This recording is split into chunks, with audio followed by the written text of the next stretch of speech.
Hello and welcome to Michael's Nature Video Part 3.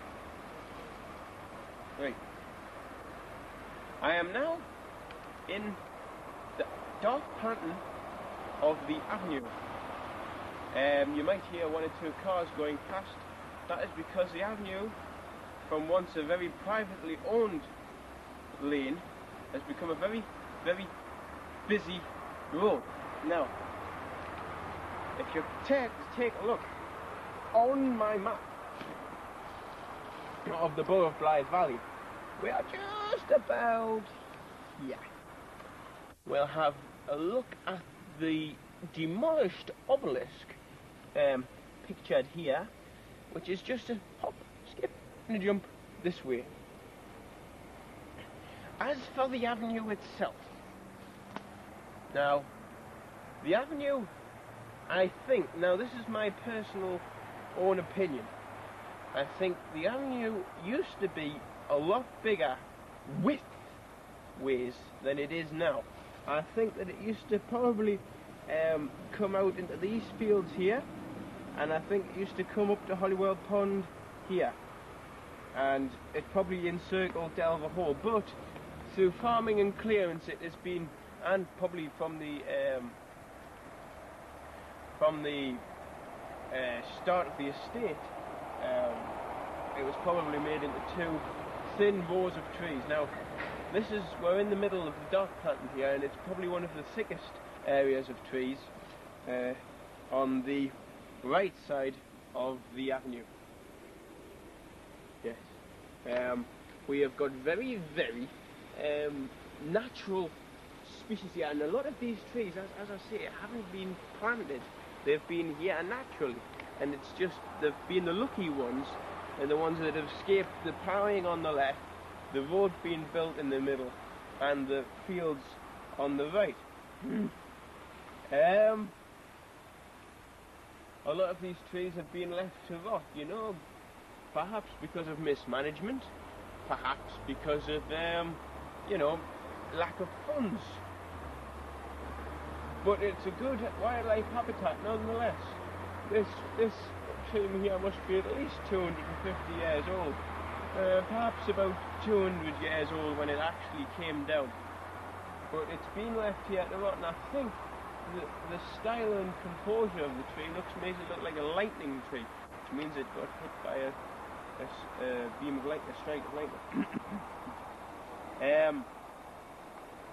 I see a lot of ground fauna here to do with the old brambles. The brambles are very, very important for the small mammalian life of woodlands such as this, because they provide blackberries in the autumn, which to the more inaccessible places from blackberry pickers provide a very, very, very good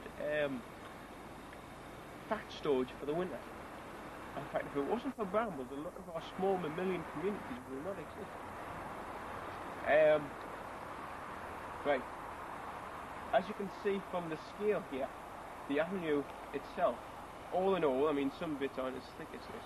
Some bits are just a mere 20 metres across. 25 metres, I would think, in this end here. The avenue is about 1.5 miles long up to the avenue head. Between the avenue head, which is in Seaton Delaval here, which is where I live, and the avenue, because there's a bit of the trees continue on this side, but it's not represented on the map pictorially.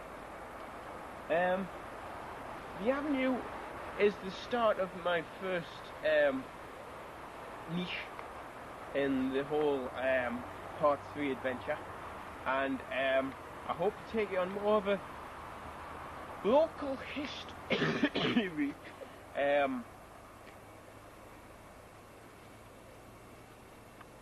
journey rather than a nature one, but nature will be included because I like it so much.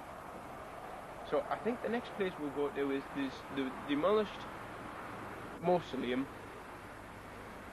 otherwise known as an obelisk here. It's just across there. So let's go there from here.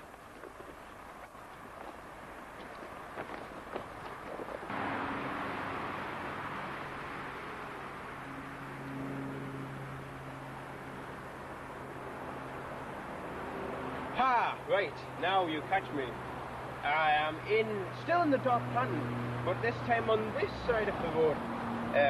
We can see what's known as the toppled obelisk, because if you look up, the top of the obelisk has toppled.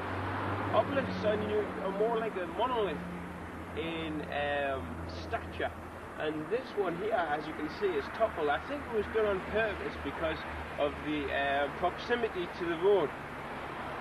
This actual obelisk is one of two. One is in the middle of the dairy house fields here, and this one, which I'm at now, has got the most relevance to the tragedy of one of Lord Hastings' sons who was thrown off a horse.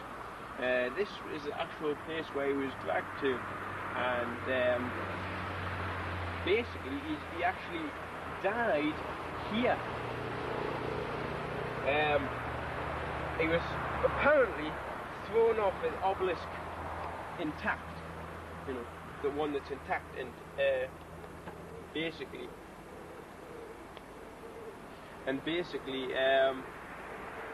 died here. It was dragged here. The first obelisk is actually just a landscaped ornament, big ornament, really. This one has got a bit more relevance and a bit more truth behind it. But still in the dark planting. I wouldn't like to be here at night.